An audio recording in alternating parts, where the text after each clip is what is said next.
Hi, this is Scott Garibay, and today we're going to talk about using the Dungeons & Dragons competitor Numenera to run a campaign, the WUBRG campaign, Season 1, the Numenera WUBRG campaign, Season 1. And let's jump in. So at this point, Wentworth, who is the character's name is Blackout in the year 1 billion, on Earth. The character's name is Wentworth in the year 3600 on Earth.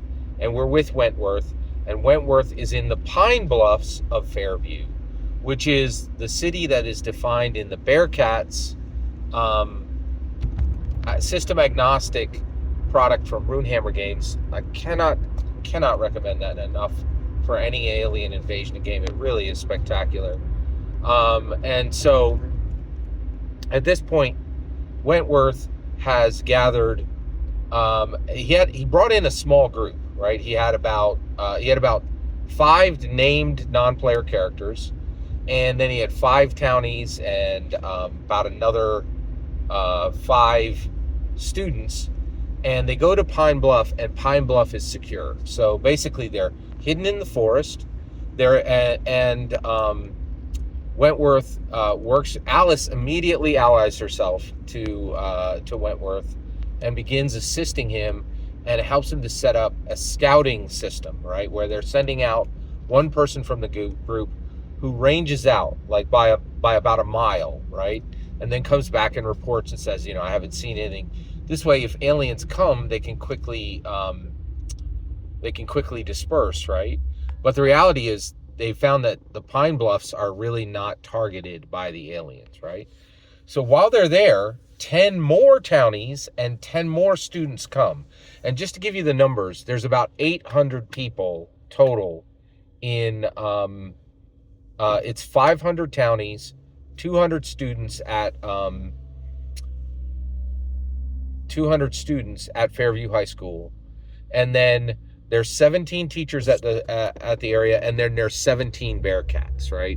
And the Bearcats are students, but as we're going to see, they're really special students in that, this town cares a lot about football, just exactly the way America cares about football. Even high school, football players are like kind of rock stars in their world, right? And then, so you're looking at about 735 there. And then there's about 35 of Ellie's regulars, an actual military dispatch on Fairview, right? So you're looking at about 775, right, total, right?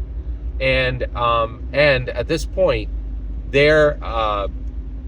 Wentworth is aware that at least 20 to 40 townies and students were killed at the Bearcats game, when the Sunaks originally arrived, right? Okay. So at this point, they all sit down, and everybody and the townies and the students who came in, Alice is invaluable. She writes everything down, right? And Wentworth talks with everybody, and they start gathering information. So they find out that the Skellies are alien, right? They look like if you put a skeleton.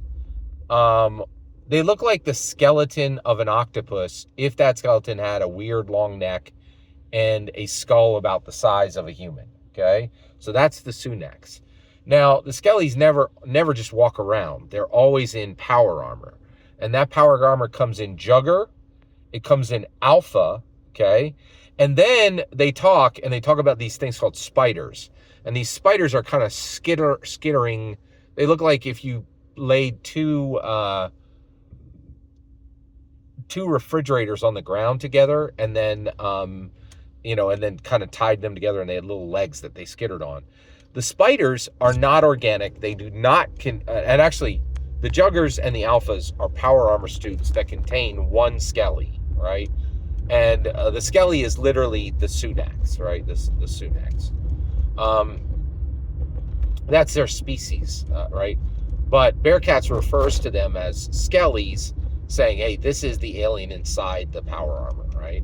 So the power armor is the Alpha, the Jugger, okay? Then, in addition to that, and the Jugger is what attacked the original game, okay? The alphas are even tougher than that, even larger than that, even more vicious than that, even more well-armed than that, right? And they have like ranged rocket packs. They have magnetic rail guns. And all of these run on fusion cores, right? And then they also have alien shield modules. Okay, so they have all these really, all this really distinct alien equipment. Okay, and then you have these spiders, and the spiders are actually electronic drones that the Sunaks use to bolster their forces.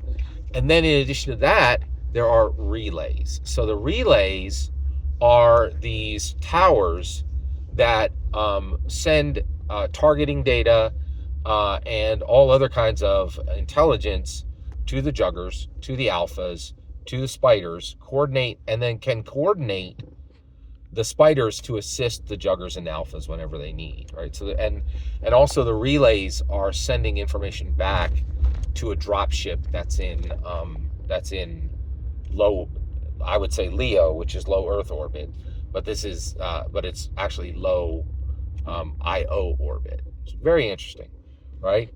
So they all compare notes and start to understand exactly what they're dealing with the Sunaks, right? And so they have this idea.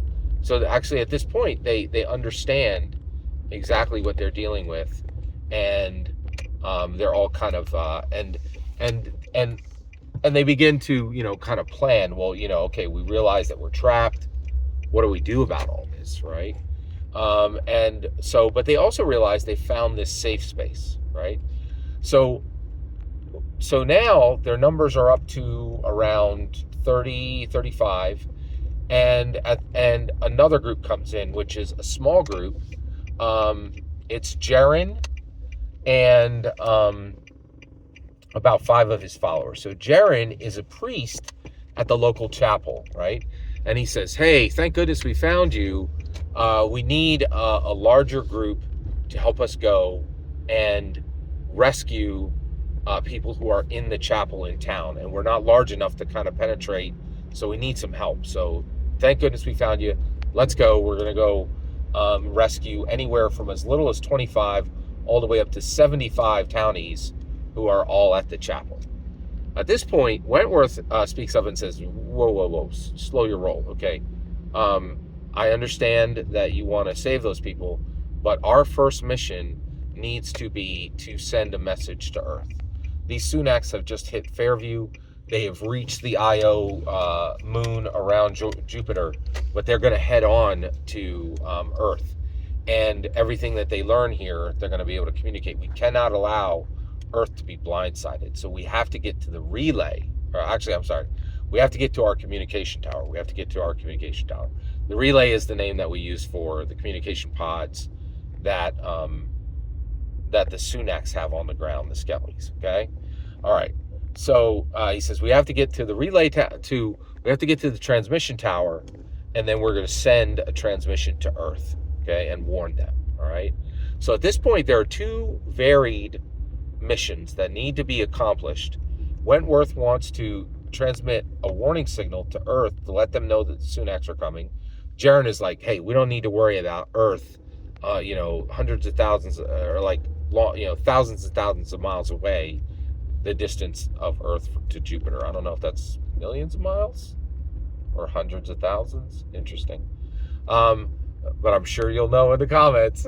All right. So, and then at that point, Jaren wants to rescue these chapel congregants, right? And so there's right there. That's a battle for leadership, right?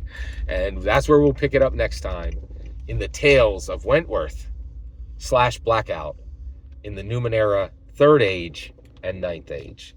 Every single word you just heard is my humble opinion on the using the Numenera, the Dungeons & Dragons competitor system Numenera to run a campaign. The important part is when I get to your humble opinion. When you get in the comments and send your traffic, please consider liking and subscribing and have a fetch millennium.